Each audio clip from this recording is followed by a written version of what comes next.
Lo dijo él. A primera hora. Muy bien, seguimos. ¿Tiene todavía el tuit del presidente Dieguito a la mano?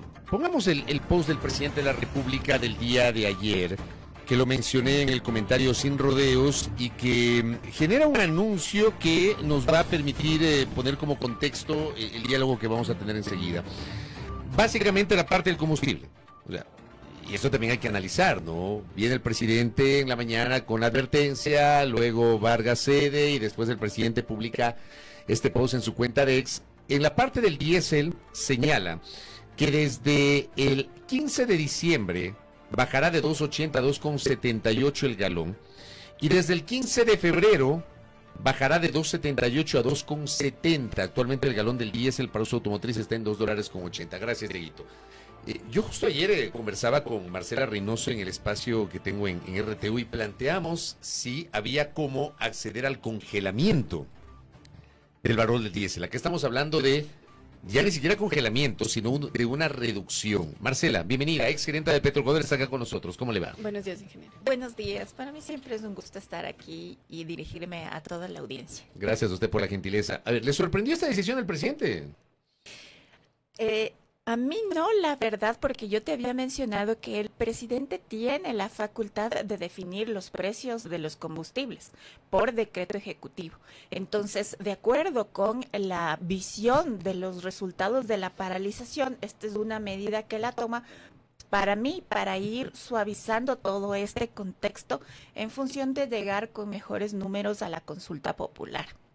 Entonces, efectivamente, al ser tan sensibles los precios de los combustibles, es una potestad del presidente de la República y él la maneja de acuerdo al decreto ejecutivo como mejor le pudiera parecer en función de su plan de gobierno. Pero esto, ¿qué implica? Es decir, para entenderlo un poco más, ¿qué implica que se haya ofrecido esta reducción de 2 centavos? ¿Que eso es casi como un subsidio, es decir, del gobierno? ¿Cómo se entiende?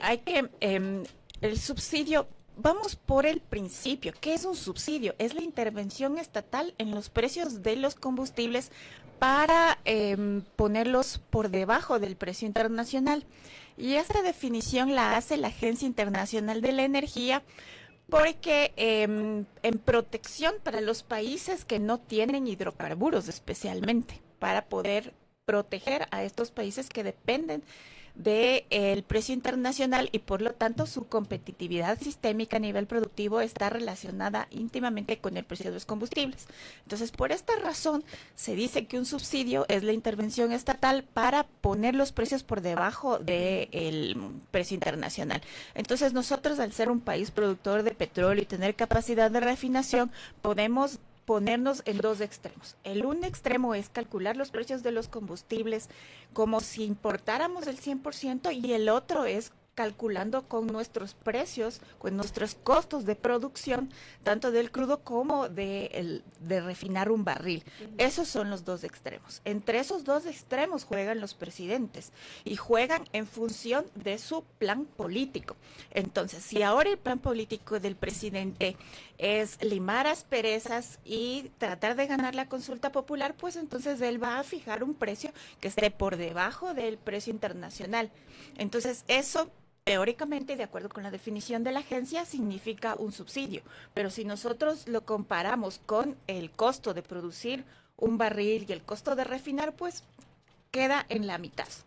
Entonces ahora también debemos tomar en cuenta que estamos en un contexto momentáneo de precios bajos del petróleo y el diésel tiene también una relación.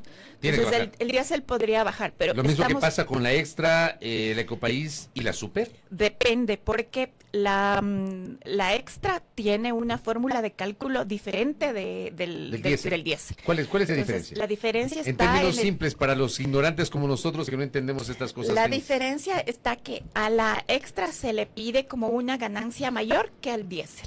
Entonces yo me estoy poniendo, se llama un costo ponderado de capital. Entonces es lo que yo le digo, a este negocio yo necesito sacarle un 10 o un 15%. Y en el caso de la Extra, yo le estoy pidiendo a mi negocio de vender Extra un poco más del 10%, mientras que en el diésel no le estoy poniendo ese monto, es menor. Entonces esto hace que las fórmulas de cálculo, los resultados para la extra sean mayores, nos den precios mayores y para el diésel menor. Entonces, aquí también ya podemos ver cómo es que desde presidencia se concibe el negocio de los combustibles, porque yo estoy viendo que a la extra le estoy pidiendo más. Estoy en un principio pidiéndole que haya más rendimiento de ese negocio y al diésel menos. ¿Por qué? Para no afectar al sector industrial, que es el que principalmente va a sufrir con una escalada de precios, y también el sector del transporte. Respecto del anuncio de ayer del presidente, a mí me parece súper oportuno leer algo que nos dice aquí un oyente. Gema C nos dice, es un tuit, no es un decreto. Es decir, estamos hablando también sobre un pronunciamiento que ha tenido el presidente Daniel Noboa, que se ha generado a través de una plataforma, pero que oficialmente no está, digamos, escrito, ¿no? Pero Sí. me imagino que el decreto lo de emitir en diciembre, ¿no? Efectivamente, es un tuit, no es un decreto, y tenemos que recordar que nosotros tenemos un decreto con respecto a los precios. El 126. Ese es el del diésel. El del diésel, sí. Pero también nosotros tenemos decretos anteriores y el precio de los combustibles cambia del 11 hacia el 12 y el diésel está cambiando el día 15. Entonces, efectivamente, es buen punto. De acuerdo. necesitamos un decreto en el cual se fije el precio nuevo del diésel a partir de diciembre y luego a partir de febrero. Pero eso se debería hacer en diciembre o podría incluso hacerlo antes. Podría hacerlo antes. Para reafirmar, Pero digamos, tendría, claro, o sea, reconfirmar. tendría que derogar el decreto anterior, el 126, y nuevamente fijar estos precios. Pero es potestad del señor presidente. Ahora bien, ayer el Coavisa publicaba, ¿no?, que contener al paro, y esto también me lo compartió mi colega Andrés Rilichi hace minutos, contener al paro le costó al gobierno 755 millones de dólares por, obviamente, la entrega de bonos y otras compensaciones, etcétera. Y Darío Dávalos publicaba un comentario y decía, esa cifra, 755 millones, es 16 veces más a lo recaudado por Petroecuador con la eliminación del subsidio al galón del diésel premium en septiembre, que fue de 47 millones 11.765 dólares con 65 centavos. ¿Qué le parece a usted esta diferencia, esta relación que cita Darío? Bueno, efectivamente hay que hacer un análisis económico de las medidas y de la contención del paro es un evento puntual, mientras que el cambio en el precio del diésel es un evento que va a verse reflejado en las finanzas públicas en el largo plazo, mientras mantengamos los precios de los combustibles más arriba. Entonces hay que mirarlo en el contexto temporal. Contener el paro es un evento puntual y el precio de los combustibles, mantenerlo es un evento ya de largo plazo. El momento en que nosotros subimos los precios de los combustibles, Petroecuador empieza a ganar más, porque hasta el día de hoy es la principal abastecedora. Y si Petroecuador gana más, ingresa más al presupuesto general de la nación. Pero asimismo, al tener el precio de los combustibles o al tener el mercado liberado, al poder incorporar a la empresa privada, también significa que en algún momento Petroecuador va a perder mercado. Entonces, esto hay que ¿Qué significa cuando hablamos de que Petroecuador va a perder mercado? ¿A qué se refiere? A que el presupuesto del Estado ya va a dejar de ser fondeado por el ingreso adicional por el incremento del precio de los combustibles. Entonces perdemos esa fuente de Podríamos ir perdiendo esa parte de la fuente, de esa parte de ingresos, claro que sí, porque Pero estamos esa no es ya... una buena noticia para el fisco. No es una buena noticia para el fisco. Y justamente aquí radica el carácter estratégico de los combustibles y de mantener el control dentro del Estado. Entonces, ¿qué es lo que hace el Estado a través de Petroecuador? El momento en que tú tienes, por ejemplo, la super liberada o el diésel premium también, que tiene una liberación, lo que hace el control de Petroecuador es mantener esos precios lo más bajo posibles para que el sector de transporte, el sector industrial, el sector de consumo en general pueda gozar de ese cierto beneficio de tener precios bajos. El momento en que se liberaliza el mercado, pues vamos a sujetarnos a la oferta y a la demanda. Ujú. Bien, ahora también hay que recordar lo que decía el presidente Daniel Noboa, que ordenó en septiembre, el 18 de septiembre, justo a la par de la emisión de este decreto, ordenó mejorar el diésel premium, mientras la refinería de Esmeraldas aún sigue en crisis. ¿Cómo entender también eso? Les ha dado un plazo de 12 meses aproximadamente para mejorar la calidad también del diésel. Mira, cuando nosotros avanzamos con estas políticas de incremento de precios, también tenemos que ir avanzando en el tema de mejorar la calidad del diésel. Porque si miramos el decreto, en el decreto también se anuncia un programa de chatarrización que es muy bueno para el sector del transporte y también para controlar la demanda de hidrocarburos. Pero para dar paso a este proyecto de chatarrización se necesita mejorar la calidad del diésel. Y la refinería de Esmeraldas no estaba produciendo un diésel por debajo de 50 ppm, sino mayor. Entonces, obviamente se necesita que nuestro complejo refinero se actualice y pueda entregar esa calidad de diésel para avanzar en el proceso de chatarrización. ¿Qué implica avanzar en un proceso de chatarrización? Implica una disminución de al menos del 30% de la demanda de combustibles y eso es un beneficio para el país. Entonces, por eso sí, hay que ir avanzando en esta medida, pero de la mano obviamente de Petroecuador. Y Petroecuador no puede invertir o no puede alcanzar este objetivo si no invierte.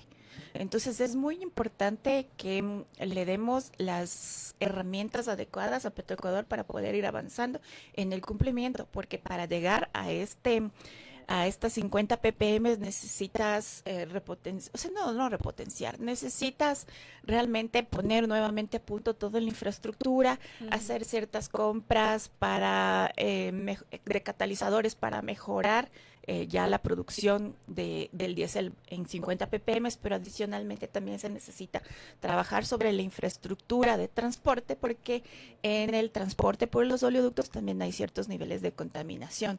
Entonces, quedémonos con la idea de que las decisiones que se toman necesitan de trabajos en diferentes aristas. Este trabajo tiene que ser tanto desde Petroecuador como también del sector del transporte en alinearse y poder cumplir con el plan de chatarrización. Y es, digamos, probable que se cumpla en 12 meses. No, lamentablemente no creo que sea probable, porque hasta el día de hoy la refinería no ha podido recuperarse del incendio, entonces habría que ir verificando cómo nos va con los tiempos.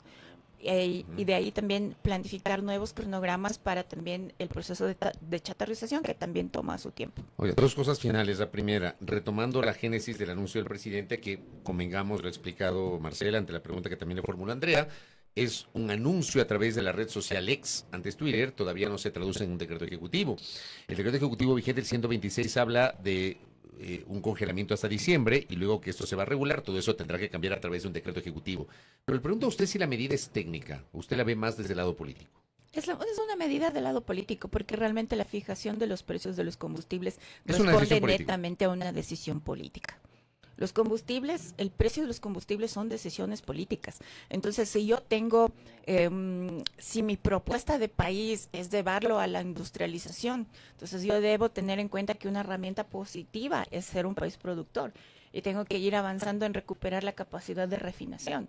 Pero si yo no veo o no tengo la intención de mejorar la capacidad productiva del país y quiero convertirlo en un país basado en el comercio, pues yo me voy hacia una distribución de los combustibles a precios internacionales y no invierto en mi capacidad de refinación. Entonces siempre depende, es una decisión netamente política el precio del combustible y es una decisión que se toma en función de a dónde yo quiero llevar el país. Quiero llevar el país a un estado de bienestar mayor, a un estado donde yo fortalezca la industria, o quiero dejar a mi país solamente en términos de una relación de importación de combustibles, de una relación de una economía basada solamente en el comercio. Y el problema aquí es que hay que identificar que cuando un país crece, cuando un país se hace más rico, es cuando tiene la capacidad de transformar en productos sus bienes materiales. Es decir, ¿qué es lo que quiero decir con esto? Que nosotros nos vamos a empobrecer seriamente si abandonamos nuestra capacidad de refinación y nos convertimos solamente en un exportador de crudo e importador de derivados. Oiga, Eso es empobrecimiento. Y lo último, saliéndome del tema, pero me envió una de nuestras oyentes, la Caro Mayorga, que le pregunte, aprovechando la entrevista con la ingeniera Reynoso, me pide que le consulte qué opina del tema de los pinchazos en el oleoducto y por qué eso no se soluciona. Con eso cierro, Marcela. Esta es una excelente pregunta porque el tema de pinchazos no es solo un problema de Petroecuador, es un problema de seguridad nacional. Entonces, reconocido que es un problema de seguridad nacional, es el Ministerio de Defensa el que tiene que plantear las revisiones constantes al programa de prevención de pinchazos. Es él el quien lidera todo el tema de la articulación de prevención de pinchazos. Entonces, ¿qué es lo que pasa? Los pinchazos empiezan a crecer desde el 2021 cuando empezamos a subir los precios de los hidrocarburos. Entonces, aún estamos por ver cuáles son las consecuencias del incremento del precio del diésel en los pinchazos del poliducto. Correcto. Ingeniera, gracias por el tiempo. Gracias, ingeniero. Con mucho gusto. Marcela Reynoso ha estado con nosotros, exgerenta de Petroecuador, su visión sobre esta decisión del presidente, este anuncio de en diciembre bajar de 2.80 a 2.78 el precio del galón del diésel para uso automotriz y el 15 de febrero, creo que es como regalo después del Día del Amor y la Amistad, el Día de San Valentín, el 15 de febrero bajará a 2.70. Anuncios presidenciales. Técnico o político, nos ha explicado Marcela Reynoso que al final es una potestad del presidente y termina siendo evidentemente una decisión política. Primera plana. Todas las noticias, todas las voces.